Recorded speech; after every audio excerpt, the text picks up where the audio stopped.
It is the year 2021. The Bomb Squad is celebrating the 30th anniversary. Motherfucker. There we go. I already fucked up.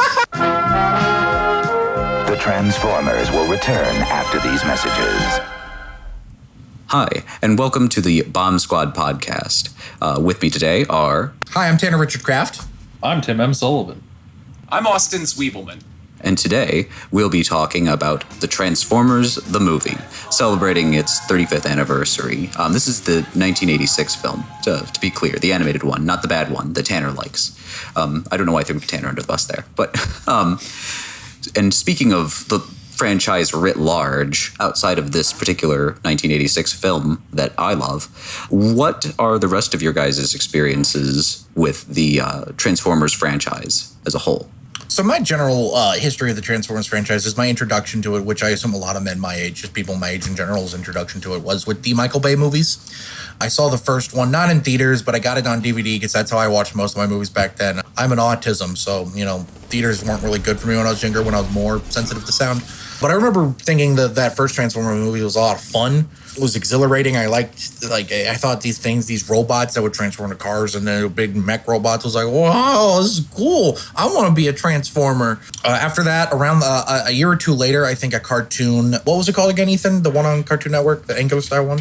Transformers Animated. Yeah, Transformers Animated started around that time. I didn't catch that many episodes of it, but sometimes some will be on. There's a specific joke from that show from, I believe, the pilot that rings in my head where the little girl explains to Optimus how babies are made.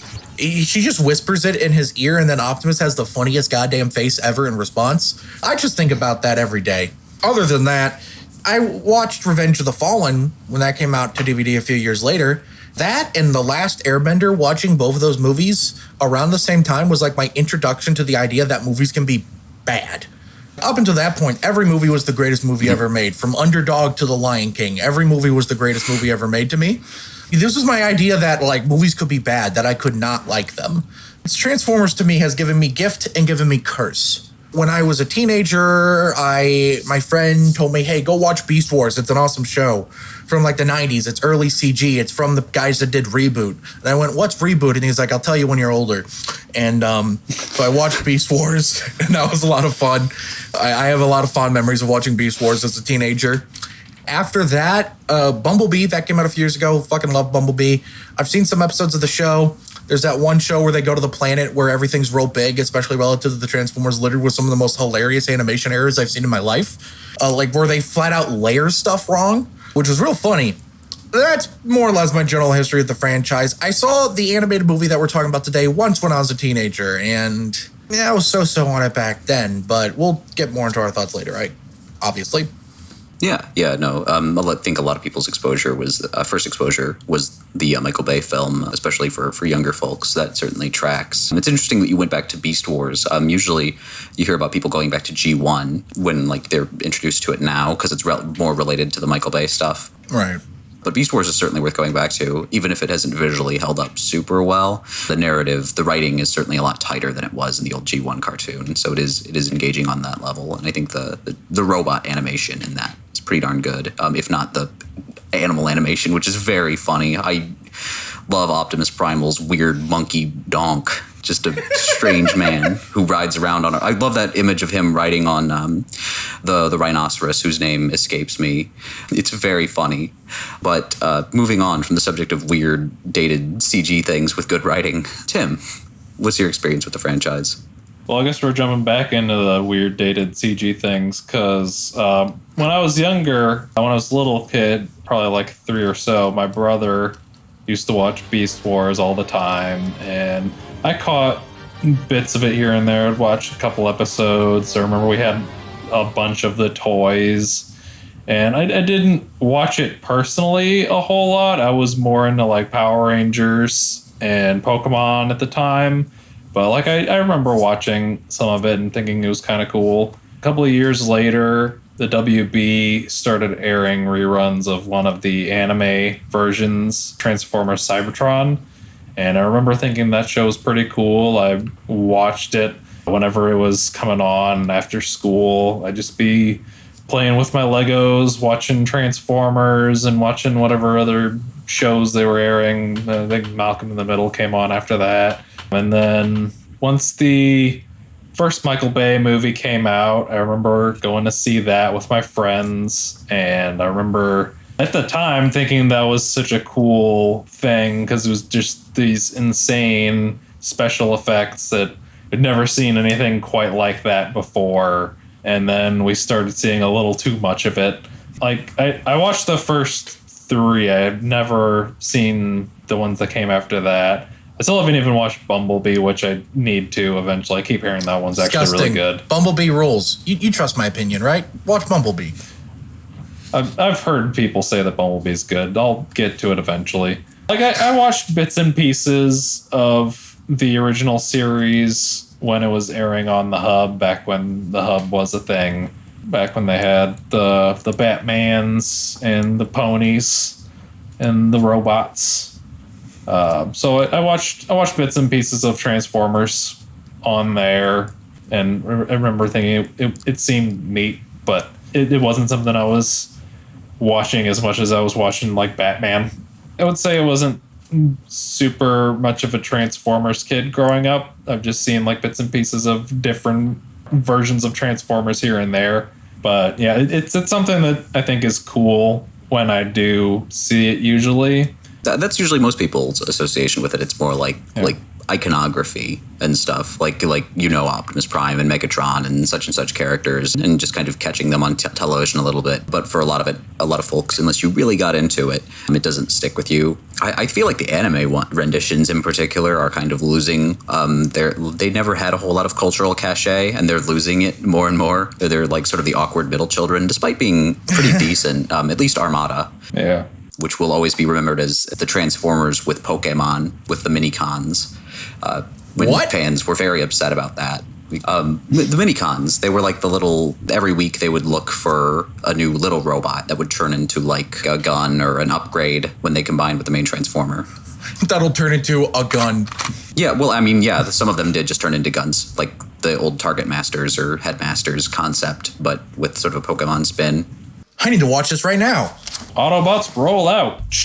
But I think that is a lot of that sort of peripheral cultural consciousness. And speaking of peripheral cultural consciousness, I think Austin is the least well-versed on the Transformers here, for a group of people who aren't super well-versed on their Transformers in general. For me, Transformers has been exclusively on the periphery. Like, I have some hazy memories of seeing KPLR TV, Kids WB, screening Beast Wars, and the most engagement I had with that was, oh my god, computer-generated animation is the future, and it looks crazy. That would later be mirrored in 2007 when the Michael Bay movie came out. I thought that CGI looked groundbreaking at the time, and I went to see that in the theaters. And while it was, I still think, the best out of those live-action movies, I wasn't very enchanted with it because I found the human characters to not be super engaging or charming. Then the year after that, Wachowski film Speed Racer came out, and it had garnered largely negative reviews. So I went online and I tried to find a video review of it that gave it, a positive review, because then I would trust those reviewers because I liked that movie. And so I ended up being on spill.com and related to those movies from there on out by watching video reviews on spill.com and sort of reveling in how negative those things turned out and were received. But I knew of Transformers mostly through cultural osmosis. Like, everybody had heard the theme song, the all-new Robots in Disguise, and I think this was best encapsulated because I was also a Newgrounds kid, like most people my age, boys who were born around that time. And you saw Optimus Prime featured in the very popular Ultimate Showdown cartoon done by Neil Cicierega and company.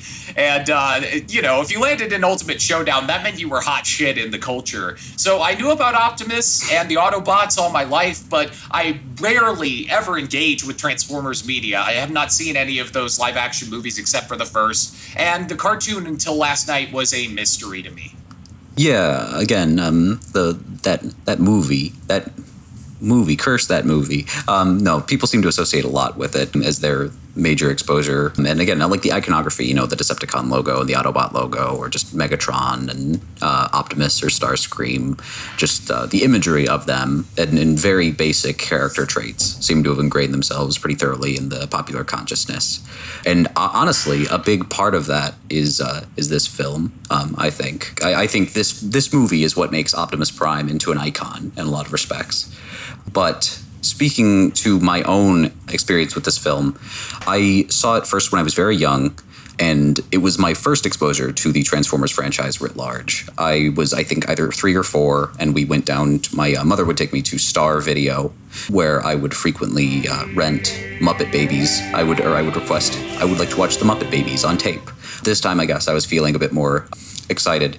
Instead, we picked up The Transformers, the movie, and I watched it, and I fell in love. I didn't understand anything that was going on, but I remember just like the pure visuals of it and my complete misunderstanding of the narrative at the time as some multi-generational storyline that it was not in any capacity. And I would not realize this until I revisited it years later. It really stuck with me at the time.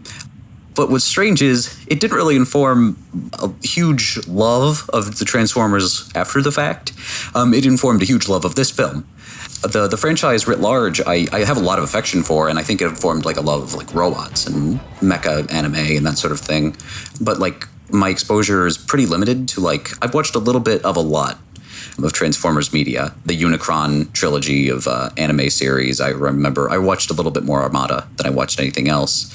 A tiny bit of Beast Wars and Beast Machines, a little bit of the G1 cartoon, the old Marvel comics, all that. Like I'm exposed in a little bit, in a few ways, to a lot of different things in it. But this movie in particular sort of stands out in my mind as like the thing I always come back to, that I would really want to come back to. And those the Michael Bay films, of course, which I mean I have pretty negative feelings about in general, like on an aesthetic level as much as narrative. But yeah, this film is really good. And the one thing those Michael Bay films did do is later in life, they did remind me this movie kind of existed. And that's when I was able to get a DVD copy and revisit it as a older child and fall in love with it sort of all over again, which was cool and good. And speaking of how cool and good this movie is, what were your guys' expectations approaching it? Because like I was a dumb child with literally no frame of reference who completely misunderstood it again. Whereas you guys seem to be adults with rational minds that could reason what this might be, or at least teens. The answer may shock you. These 4 white men. Tanner. So, you and I have discussed previously what I thought of the Transformers movie when I first saw it. I don't remember if I told you explicitly if I disliked it or liked it more. I think I was just always more meh on it when I watched it as a child. Something to keep in mind, from the ages of like 13 to 17, I deserved to die. I was the most annoying edgelord piece of shit when I was a teenager. That'd be so fucking edgy and be like, I'm better than you. Except like when it came to cartoons, I would still let myself watch cartoons because all the other edgy kids wouldn't watch cartoons. And I thought I'll be even more edgy by being like, fuck you, I do watch cartoons. I don't know, I was dumb then, I'm dumb now.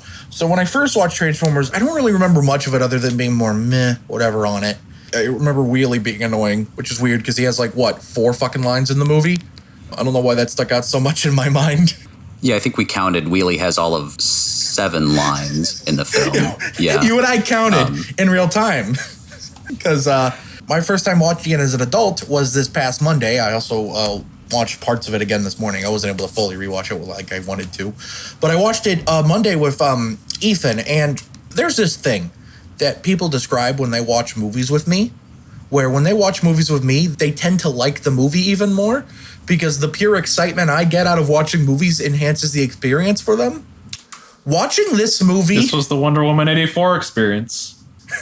Exactly. Watching this movie with Ethan made me like it more. When you watch something with someone who loves something so much, you almost have no choice but want to see the love in it yourself. I really, really enjoyed revisiting Transformers the movie. I cried when Optimus died. Ethan didn't realize I cried until I told him about it like 5 minutes later, but, you know, I got emotional when Optimus died. I think the action scenes are really exhilarating, really well animated. I love the way this movie plays with lighting. That was just something that stuck out so much to me. Ethan actually explained to me how they accomplished it because, like, when there was this one shot towards the beginning that was like shrouded in shadows. And I went, wow, why do those shadows look so good? And Ethan told me, because they're real shadows. And the way they use light, there's this one shot of like Optimus going at Megatron with like the sun in the background that Ethan really loved. You know the shot I'm talking about? Yeah, when Megatron leaps into the air with his blade and it shows the sun, there's like a flare effect as he lunges up into the air and then crashes down onto Optimus. That's like sort of the iconic shot. It is an amazing shot. Yeah, I really had a lot of fun with it. I like all the new characters, like the Galvatron, I really like. I like Robert Stack, I forgot the character he plays. I like Hot Rod.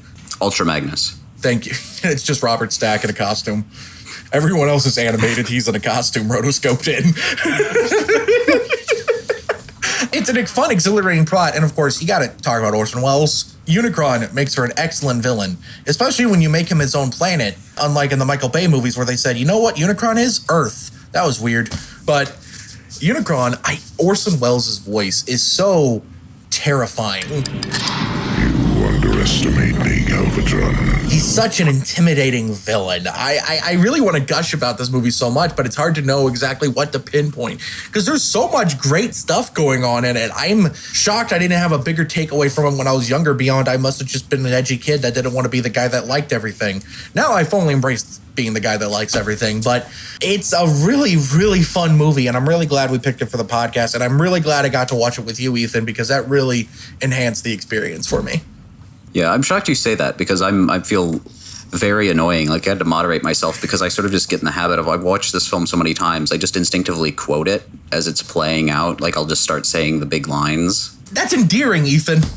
No, well, if it's your first time or if it's your first time revisiting it, I don't know if it's that great, but I do enjoy it a lot. Again, like I kind of like recite it. I don't really do that with movies in general, but I do it with this one. It's permanently screwed up my lexicon. I'll always say unchrasmatic instead of charismatic because of Rumble's comment in Astro Train when they're fighting for leadership.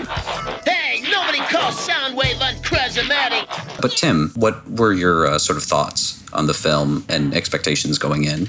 This is a movie that I've been pretty interested in watching, just hearing a lot about it from various sources. Like, I know I have one friend who's talked about the movie, and I've heard a lot about it from various places. And I remember learning about it in the history of film class when our teacher, Pete Turun, was talking about the works of Orson Welles. He puts like Christmas 1984, he dies, and then 1986, Transformers the movie.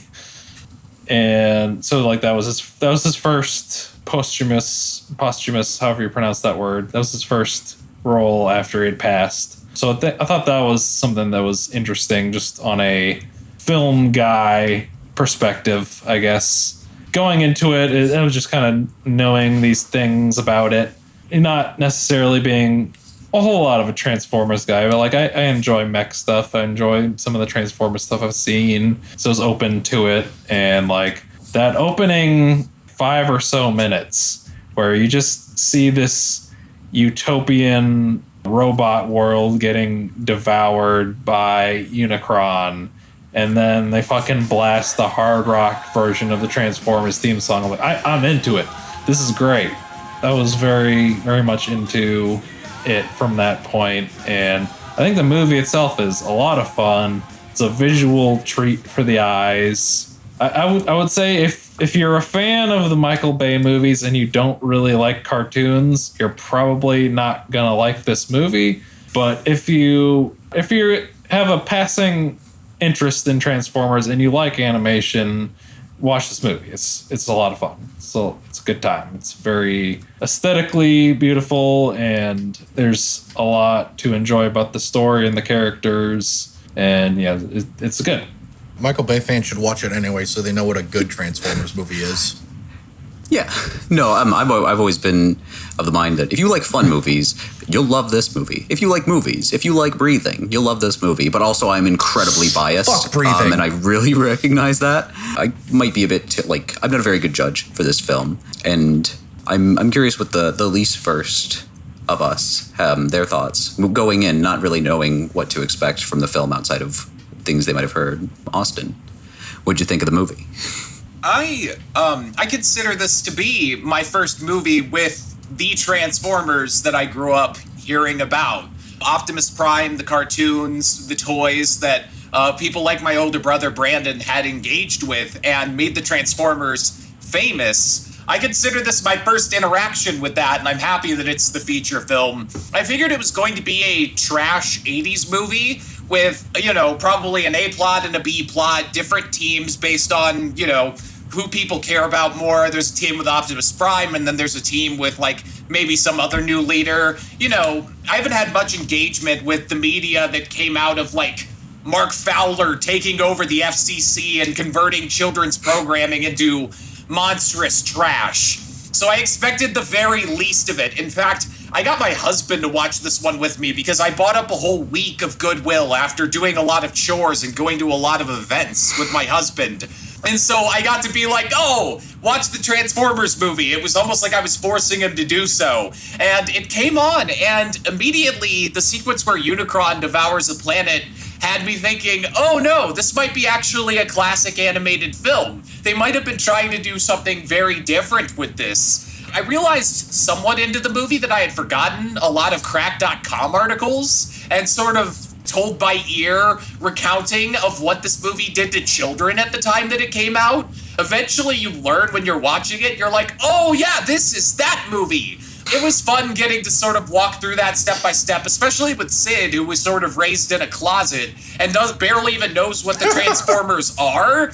Getting to dive headfirst into this, not only was it beautiful, not only did it kick ass, but it was very interesting watching a piece of media oriented at children choose to do specifically this, because from a cynical's perspective, it's very hardcore. It's sort of fun to witness as an observer who doesn't have very much invested, didn't grow up with the cartoon, because it's sort of like, oh, this is badass. They made a very interesting decision. And also, the Blu-ray that I got came with extras where you have people like Flint Dille talking about the fallout of what happened after this movie. It's just been an enjoyable experience ever since first exposure, because it was a lot more than I thought it would be.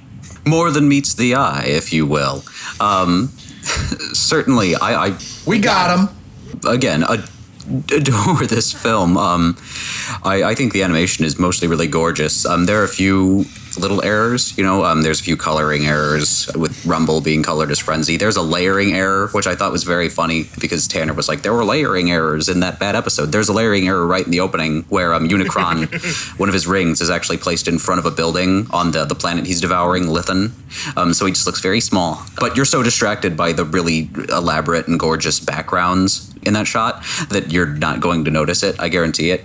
And again, it's very pretty. It's so cinematically staged and storyboarded as opposed to a lot of the television series, which, despite being animated in Japan by Toei Animation for the most part, looked very stagey. It looked a lot more conventionally photographed, quote unquote, in terms of the action and everything. But it feels like a proper film, not just like a higher budget episode of the series. The stakes are so much higher. The quantity of violence, like when you see, again, and this is placing this in context. Imagine being with these characters for 65 plus episodes of animated television series, 2 seasons of television where they were largely consequence free.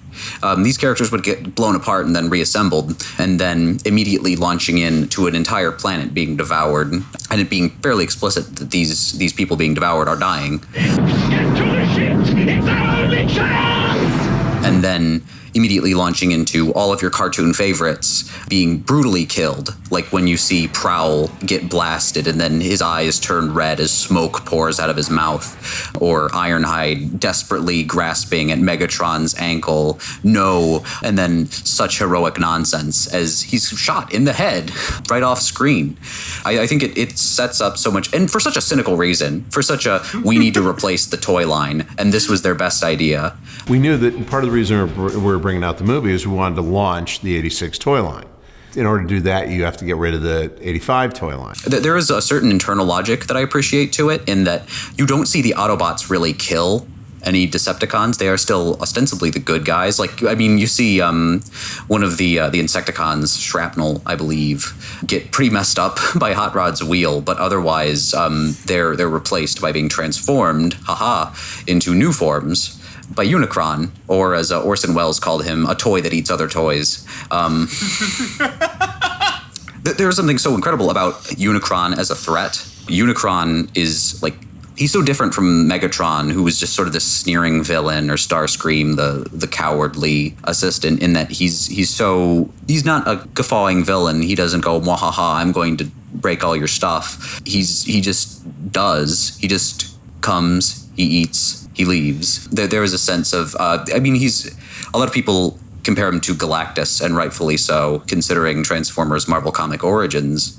And he's just so different from what we'd seen. He's the closest thing to a god in the Transformers universe up to this point, because this predates the idea of like Primus. And there are just other really good concepts here. Like we see what is the second main female Autobot, which will steadily become more common. And I appreciate that part of the reason she exists is just because Bob Budiansky, one of the comic authors, was like, my daughter wants to see more of herself in this series. You should introduce a female toy.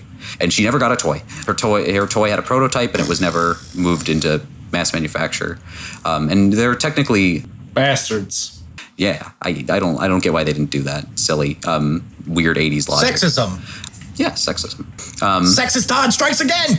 Again, like, the cast does great work throughout the film. The soundtrack is incredible. I still adore it to this day. But like, I could just gush about the film from top to bottom. But I actually wanted to ask there is a dichotomy or like a hard dividing line for a lot of people. So I was curious about your guys' thoughts on this. How do you enjoy the film after the Battle of Autobot City, once Megatron and Prime fight? Because a lot of people's memory seems to end around the time that ends. Their memory of this film, or their opinion of it, lessens significantly after that. So I'm curious, did it like let you down after that? Or like, did you feel that it declined in quality at all? I will say this, it almost feels like two different movies almost. I like both equally, but that opening section with, like, you have the Decepticons being like, we got him, and go full U.S. military on their asses. That's kind of, it's really engaging in the fight between Optimus and Megatron. I think it's actually really great. Again, that Optimus Megatron fight might actually be my favorite part of the movie, but that's not to say that it declines after that. It just peaks really high, really early. Let's say like that opening's like a 5 out of 5, and then the rest of the movie's 4 out of 5. I think is the best way to phrase it for me. So it's a decline, yes, but I don't think it's so much so that it ruins your enjoyment. There's a lot of weird stuff going on in this movie that I actually really enjoy, like that weird like tribunal guy with like the 3 heads. Oh, the Quintesson. Yeah. The 5 heads. He gave me like real big living tribunal from Marvel Energy, and I don't know why. Who's like innocent. Innocent. And but they die anyway. And of course I missed that the first time, as you rightfully pointed out, because the first guy they kill, they say innocent, and then he gets fallen in. For some reason, I had in my head that they said guilty. Yeah, Tanner thought that Kranix, when Kranix is the last survivor of Lithen, who says, "Spare me this mockery of justice," as he then tumbles into the pit. Tanner just thought he walked back because he was scared and killed himself. I thought he fell in. It's very funny. But I love that. That's so weird. I love weird stuff like that. Yeah, I like the kind of interesting alien culture stuff they do, because a big part of that is coming from the television series, where it was largely based on Earth, and now they're moving into space. The final frontier. It's real sci-fi. It's real big sci-fi stuff. Yeah, kind of sci-fi concepts that they're exploring, and they would try to explore it in season 3, and it sucked, because the animation was bad and the writing got worse. Whatever. I don't have a chip on my shoulder, you do. Tim, I'm curious, did you think that there was a divide in quality? I'm not sure I would say it was a super sharp decline. I think my thoughts are kind of on the same lines as Tanner's. Like, I think that opening was really strong, and then after that, maybe not quite as strong, but it's still good after that. There's some silliness with some of the character moments, but I don't think it's outside of anything you would expect from the TV show, really. Yeah, I mean, it's overall a fun movie. I think you still have the high stakes with Unicron throughout the whole thing, and I think that's interesting throughout. Yeah. Yeah, I definitely think that's fair. I think Unicron keeps the stakes high throughout, at least for me. But I definitely see where people are coming from, when they say it doesn't stick out quite as much. Some people kind of exaggerate the drop-off in quality, I think. But again, I can't be sure because I come from such a weird place with this film. Austin, what is your opinion on the rest of the film? Sorry for the lack of opinion diversity in the panel, but I also thought the second half of the movie blended with the first half of the movie. It was fine. There was still a lot of enjoyable stuff that transferred over from the first half of the movie. What's the name of the dinosaur robot, the T-Rex one? Grimlock. Grimlock was still in the second half and had funnier parts in the second half, and I love Grimlock. Me Grimlock not kisser, me Grimlock king. Eric Idle voiced the robot with the silly mustache on the Junk Planet. Is that correct? Yeah, he was Rek Gar, leader of the Junkions. There was a good contrast where the greeting didn't work on the Shark Planet, but then that set me up to be surprised when the greeting did work on the Junk Planet, and of all things, Dare to Be Stupid started playing. I love that scene.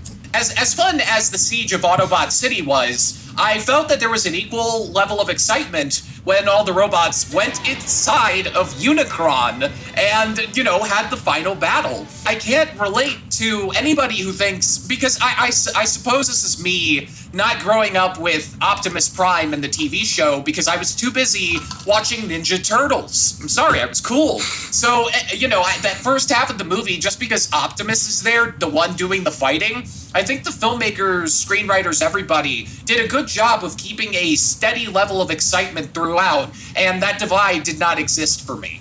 Yeah, I definitely get what you mean. My thoughts on it are, I understand it intellectually, but I like all the rest of it, basically. Like, I like all the action later on, and I like everything you get with, I like Hot Rod as a character. If I have one complaint about this film, it's that I wish there was a bit more of him, that you got to see him develop a little bit more, and that there was more stuff, because I love the way he, and in particular, he and Cup play off of each other. Lionel Stander's performance as Cup is great, as is Judd Nelson's as Hot Rod. He really could have phoned it in, potentially, for, a big celebrity getting a role in this stupid robot movie, but I think both Stander and Nelson do fantastic work.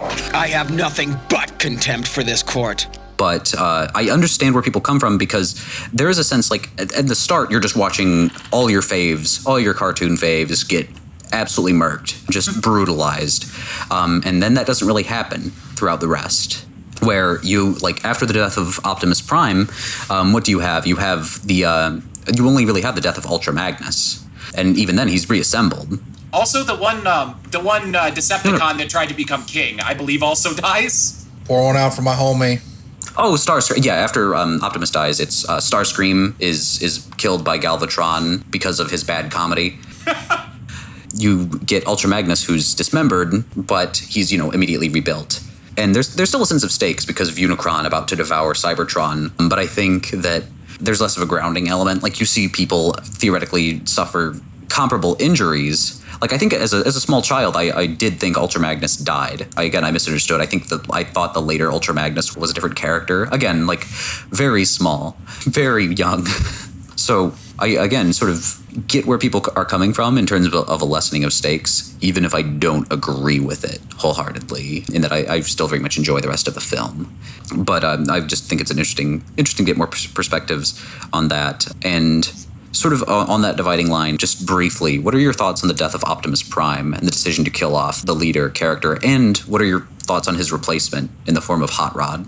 I think it was a ballsy decision. I understand it stemmed from, we need to make more toys. I understand it fundamentally. It was greed. It was American capitalism, where the decision ultimately is rooted from. I think from a storytelling perspective, I think it really works because it immediately gives great motivation to our new cast of characters. It almost endears you to them because they're upset. They're very emotional, and it immediately endears you to them because you feel just as hurt as they do. You immediately feel their pain because it's the same pain you're feeling, because the death of Optimus is an incredibly well done sequence. The music in that scene, if I remember, it's more minimalist relative to a lot of the film, but it works really well. It's the performances are A1. You see Daniel You can't die. Damn, Daniel, get on him. It endears you to the new cast of Transformers, especially Robert Stack and Hot Rod. But it immediately endears you to them because, he has that scene where it's like, here's the Wachowskis Matrix. And, it lets you have one last goodbye to Optimus, who was probably most kids' favorite Transformer. I wasn't. Mine was Bumblebee because I was even more of a basic bitch. But I think it's a ballsy, powerful storytelling move that really sets the stakes. Optimus is dead. Shit is real. It's like you were saying how it's a big step up from the TV show. The stakes are higher. The stakes are real. Shit is happening. Optimus Prime is fucking dead. It's a really powerful and effective storytelling moment. Yeah, I definitely agree. I think it does set the stakes, and the framing of it is very important. But Tim, what did you think of the death of Optimus Prime? Yeah, I mean, a lot of what Tanner was saying, I would say that I agree with. It's definitely a very ballsy and very emotionally powerful moment, and kind of what he was touching on with your feeling for the characters, which I think this is something that I've talked about with a friend of mine a lot, in that what makes death scenes emotional is not that the character dies, but seeing the reactions of the others who are watching this character die. And that's what you get in that scene. And that's what really makes it powerful. And it's definitely one of the things that sets this movie apart from a lot of other movies based on a popular kids property. Like the Power Rangers movie, they have the little thing where Zordon is dying, but then he's fine at the end of the movie, whatever. But this is more of a real thing, and it plays into what they were trying to do with this movie. I had heard that they were trying really hard to get a PG instead of a G, and so that was why they were putting more of the edge into the movie. They're having these characters die, they're having a guy say shit at one point. Oh shit, what are we gonna do now? There's a lot going on. They're just trying to make this a big this ain't your kid's Transformers movie kind of movie. Yeah, for sure. I guess stakes in terms of just kind of getting that rating, focusing on someone's death, even if they are a machine. Because I think that was a big part. Obviously, if you were depicting humans dying in such a way, it would be very easy to get a R rating for the way that some of the Autobots die in this film, or even some of the Decepticons. But you obviously with robots it's more difficult, but I think focusing on specifically the death element of a character, the long term, that's an interesting way of trying to score it, certainly. And again, trying to make it more mature and set the stakes. And I think it helps establish Hot Rod sort of immediately, seeing how he, along with his fellow Autobots, responds to that death. But I'm really curious about Austin as someone who has the least attachment to these characters of all of us, responded to that death. I had forgotten until last night that this was that movie. I've read a billion crack.com articles about what this did in the past, and I forgot all of it. So I didn't know Optimus died, and I don't consider Optimus in the Michael Bay movies to be the Optimus Prime that Americans talk about. I consider the animated 2D Optimus Prime to be the Optimus Prime. So when he died, grown 26-year-old man, I cried really hard because I wasn't ready for Optimus Prime to die. And it was really weird because my husband didn't grow up hearing all about Optimus Prime. So he was like, "Are you actually crying?" And I got roasted really hard. This morning I watched some extras. What? Yeah, I cried when this happened. It was I just got to experience the thing that all the 80s kids did because, I don't know, the way that he dies was particularly well done. Got to watch Flint Dille talk about it on the Blu-ray. He said that he modeled the death after a death that traumatized him in a movie. What I was thinking about for Optimus's death was it was John Wayne in the Alamo. And Dille goes on to describe that it's important to show kids that one traumatic death scene, that death scene that is a little too much for them. And that would be interesting to have a developmental psychologist evaluate whether that's true or not. I find that the sadness that comes out of watching somebody that you're very attached to die to be sort of important to live with. And it was sort of wonderful. It felt good in a way to just, have that feeling of even the most important things go away sometimes. I thought that, the scene was set up really well. I didn't see it coming. Yeah, it did a good job of establishing the rest of the movie, the stakes, and I cannot. Apparently, there was a kid in Detroit back in the day. Dilly brings this up in multiple interviews. Apparently, some kid in Michigan, I think, locked himself into the bathroom for 2 weeks. And I just wish I could go give that kid a hug. It was cool seeing the 80s equivalent of a Game of Thrones maneuver happen in a Transformers movie. Austin, that kid from Detroit is Ethan Hawke. Oh my God! No, it's not. This bit is over. That's a different franchise involving robots. That's what you're thinking of. Yeah, I definitely see what you mean in terms of the significance of this death. Seeing a cultural icon die like this. And I think part of it is the framing, because it's how a lot of kids are going to watch somebody they care about die. I think there's many people who have stories about watching their own.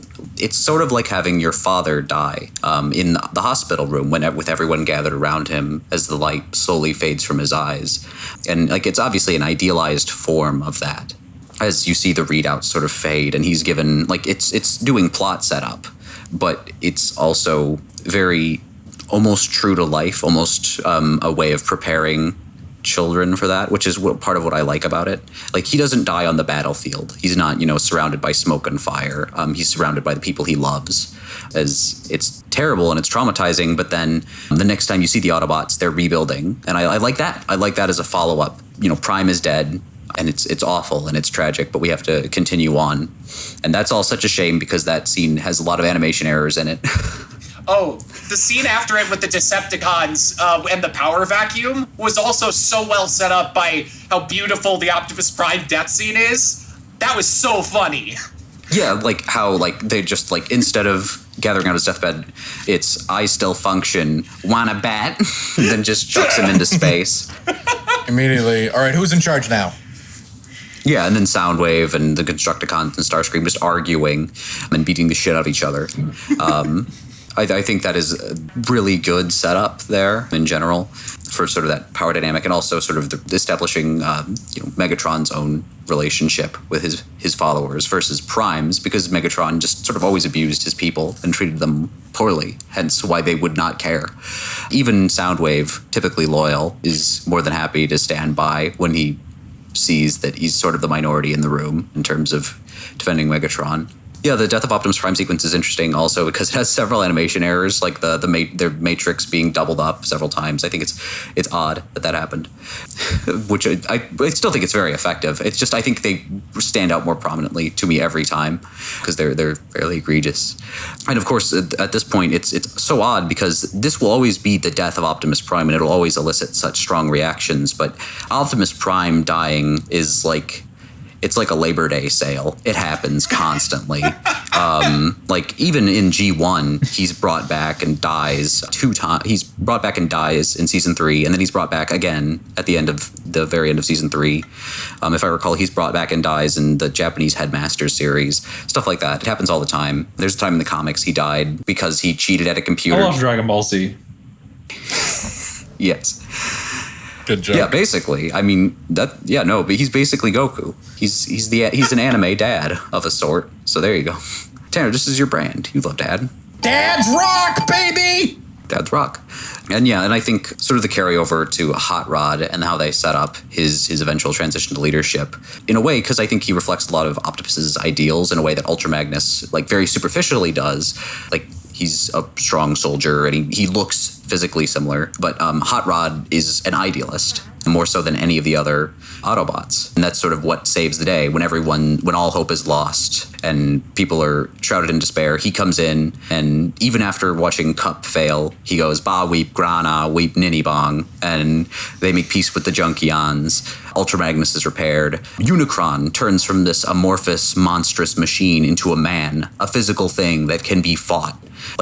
Just making him into a cool robot man makes him more. You're able to make him feel pain when they penetrate his eye. So I think the transition in leadership there is really effective in terms of, how sort of Optimus is characterized, because he doesn't just like carefully think things out. He just, when he arrives on Earth at Autobot City, he rides in and just starts kicking ass and taking names and doing all that. And that's more reflective of how Hot Rod did it at the end of the film. Whereas you see Ultra Magnus, he's, Perceptor, what's going on? Getting the cannon ready and sort of failing to defend Autobot City by and large. So I think that comes together, even if it's imperfect, in a really cool way. And one last question before I want to discuss this because it's of some significance to the film, and it's usually a short question too, which certainly helps. What were your guys' thoughts on the soundtrack and the score to the film? And then we'll do final thoughts. We're done. I think the score of this film was incredible. There is a movie that the composer of this movie also did, Vince DiCola, called Rocky IV, which is the greatest movie ever made because of the soundtrack. And there's a lot of similarness there. Ethan, you pointed out to me that I believe it was Unicron's theme is ostensibly the same as Ivan Drago's theme. Is that right? I would say that Unicron's is like an evolution more so than it is like a pure copy, but they are very similar. They're very similar, but it feels more, even though it's the similarities, because it makes sense because Ivan Drago, Unicron, two equally terrifying forces, I think. Now I just want to talk about Rocky IV. Fuck, sorry. The score of this movie, I think, is really incredible. Vince DiCola is an absolute incredibly talented man, and I really think the music enhances a lot of scenes. He goes big when you need to go big. He goes small when you need to go small, that kind of thing. And it's so mechanical, and it's really 80s synthy type of stuff in the soundtrack a lot, too. More than just the soundtrack, or more than just the score, though, the soundtrack of the movie is awesome. When you talked about, hey, Weird Al played that guy in the show, and went, that's cool. And then a minute later, Dare to Be Stupid started playing. I think you told me it was going to start playing, and I still went, whoa! Because first off, it's Weird Al. And secondly, holy shit, it's one of his original songs. That's awesome. Because Weird Al is a very talented, more than a lot of movies, some movies, a lot of people can forget. Film is a visual audio medium. And I really think the sound of this movie, it really enhances it to a new level because, like I said, Vince DiCola is an incredibly talented composer. And I think every instrument, every synth line, everything is so beautifully, perfectly placed and complements the movie perfectly. I was actually humming Unicron's theme in my head earlier today because it's a great piece of music. And the music in general is awesome. And, Unicron's theme rolls, especially at the end when, he's changing size, constantly. I love the music. Yeah, the weird scaling stuff. I think the Rocky IV referencing DiCola's other major soundtrack is apt because that's the reason he got this job, was because they really loved his score for Rocky IV. And I think a lot of the synth stuff you get here it's very different. A lot of synth stuff can sound very cheap.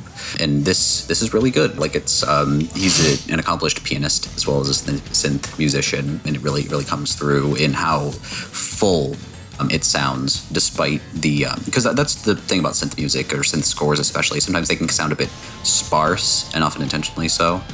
But he feels like he crams a lot in, which I think definitely helps make it feel synthetic, but still like a full proper movie score. Tim, thoughts on the score and the soundtrack? Yeah, I don't have anything super deep to say about it, but I did enjoy the music a lot. It was very engaging throughout the movie. Like I said, that opening sequence, just hearing that hard rock version of the theme song, it the song, and then just hearing this version of it made it this big thing. And just throughout, the music was really good. It really helped set the mood. Yeah, that's about all I have to say on it, but it's good music. Yeah. No, sometimes that's all you have to. That's all it has to be. It's very distinct. It's very singular. It's very good. It's good. Austin, thoughts on the score? Good. Boogie Nights is my favorite movie. For the longest time, I knew Stan Bush's The Touch from Boogie Nights. Mark Wahlberg doing it. And now that I've seen the original, I feel complete somehow. I'm happy that these people got to get in a room full of every synthesizer available at the time and make this stuff. My husband thought the music was the best part, and I almost want to agree with him. It is amazing 80s arena rock. It's great. You got the touch! Exactly. Yeah, the soundtrack's really great. The Touch, of all things, it was not originally made for this film. It was made for the Stallone vehicle Cobra, which is a bad movie. That's the one where he cuts a slice of pizza in half to eat it. It's not very fun, but it does have that scene where he cuts a slice of pizza in half, which I still think is funny. But did he cut the slice of pizza in half? It also inspired Fist of the North Star. Yes, partially. You're already dead. Nani? And Vince DiCola's score is, again, very rich, complex, interesting. A lot of good stuff going on there. His influences are showing through. He was inspired by Keith Emerson of Emerson, Lake and Palmer heavily, and you can hear a lot of that because Emerson's a really great pianist as well as a synth musician. And there's sort of a prog rock feel to a lot of the music, more so than a lot of the early synth artists. It's less new wave than a lot of stuff you'd get back then. And he also helped compose one of the vocal tracks, Dare, which has that really great instrumental breakdown after the second verse that I love. And I could go on. There was a time in my life where I would listen to the soundtrack to this film once a week, basically through the entirety of high school. I listened to it once a week, and the score, once I discovered the score, I would listen to that basically ad nauseum as well. So, it's always been a huge thing in informing my tastes in music and otherwise. I can gush about it forever, but I think it's just about time to wrap this bad boy up. What are your guys' final thoughts on the Transformers, the movie? I think out of all of the podcasts that you've hosted, this might be my favorite of the movies you've made us watch. It's close between this and Megazone. You might think I'm crazy for liking it more than Megazone, but I really think I might. The thing that really stood out to me, I said this earlier, but I just want to emphasize it again. The way the movie uses lighting, I think it's just really stunning and incredible, and I don't see that a lot in the kind of animated movies I watch. So what really stuck out in my mind is how well it uses lighting, and I just want to emphasize that again, because again, the use of lighting is so cool. But overall, I really love Transformers. Everything is sort of firing on all cylinders. There's a lot of good emotional beats. I think the characters and the performance, especially Judd Nelson, is a standout. And Leonard Nimoy, how the hell did we not bring up Leonard Nimoy once? I don't know. He voices Galvatron, and I think he's a really great villain force. Transformers the movie is just great. Do you like movie? You like this one, as Ethan so eloquently put earlier. Really, I had a lot of fun with this one, and again, being able to watch it with you, it was an incredible experience that I am so grateful to have had. It really enhanced the movie. It's such a fun movie. You should definitely watch it. Break into Ethan's house, make him watch it with you. He'll probably agree to do it. Probably. Really, it's such a fun movie. I loved it, and thank you for bringing it on to the podcast. For sure. No, I'm always happy to share Transformers the movie, and I'm glad you like it. I like this movie more than Megazone 2-3 Part 1, for what it's worth. I love this movie. We're both cool. I wrote a college entrance essay on this movie, and that's how I got into Webster. I got money for that, scholarship money for it. So that's I don't know why I opted to do that. It was originally just a one-off lark, and I thought it was for an in-class assignment, and I'm like, I want to actually use this. And then I developed it to the point where my English teacher was like, this is really good. And I was like, oh, okay. Well, that's nice. Tim, final thoughts on the film. Sorry, I went on a long diatribe there. Yeah, it was really good. As someone who is just kind of passing familiarity with Transformers, it was something that I still found to be very enjoyable, and the animation is really gorgeous to look at. Yeah, if you're a fan of animated films and you like robots, you gotta watch this one. It's got it all. It got robots in disguise. A lot of great emotional beats, a lot of great animation, and just a really enjoyable, well-made movie. Yeah, well made too is a good point. Again, just because the visuals are so on point. The shading and everything, so good. And Austin, first timer. It's beautiful. The characters are all voiced by fantastic actors. The whole thing looks great, but finally, I have a way to get Gen Xers to come over into the socialist circles. Capitalism breeds innovation. Capitalism caused the Great Toy Massacre of '86. You didn't want Optimus Prime to die? Well, that's what you get under this system. Thank you, Ethan. On behalf of socialists everywhere, you've finally given me the bridge between me and people like the Wachowskis. We can finally get the Gen Xers on our team. And, it was a fantastic movie. Capitalism killed my robot dad. I want that on a t-shirt. Holy shit. I need that on a t-shirt right fucking now. No, I definitely get what you mean in terms of socialism. I know H.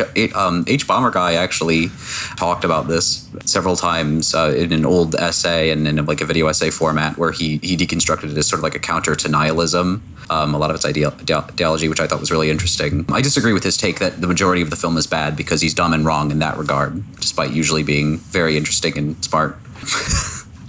Kidding. You're a delight. But you are wrong about this film, Harris. I know you're a listener to the Bomb Squad podcast. He's our biggest fan. He is Deaf Machine Star. Yes. But no, again, I love this film. It's informed so much of my life, my horrible life choices. Wait a second. Maybe I don't love this film. No. It caused you to meet me. In a way, yes. But no, I adore the film. I adore the score, the soundtrack. I think it's a really fun narrative. I think there are some genuinely compelling ideas throughout, but more than anything, it's a great film that's just so fun. And thank you so much for tuning in. Next time, join the Bomb Squad, sans Ethan, and with far more interesting people, including some compelling guests who we might not have quite nailed down, but they'll be compelling and guests for In the Heights, the hit film from Lin-Manuel Miranda, famous for his performance in Jesus Christ Superstar. That's it. So yeah, as Ethan said, we'll be doing In the Heights next week. Make sure you tune in for that. It's going to be a lot of fun. And as of right now, speaking of a lot of fun, you're a real fun guy. Thank you very much for listening to this podcast. If you're listening to any of the audio platforms we're on, or if you're watching this podcast on YouTube, thank you very much for watching it. Go ahead and go down to the comments section below and let us know, what do you think of Transformers the movie? Have you ever seen it before? What do you think of it? Do you want us to cover maybe the Michael Bay movies? If you do, too bad, we probably never will, but if you beg really hard, maybe we'll consider it. And while you're down there, go ahead and hit that like button so we know how much you like us. Hit that subscribe button so you know how much you love us. And hit that bell icon so you know exactly when we upload new videos. Thank you so very much for watching, guys, and I will see you next time. Until all are one, take care.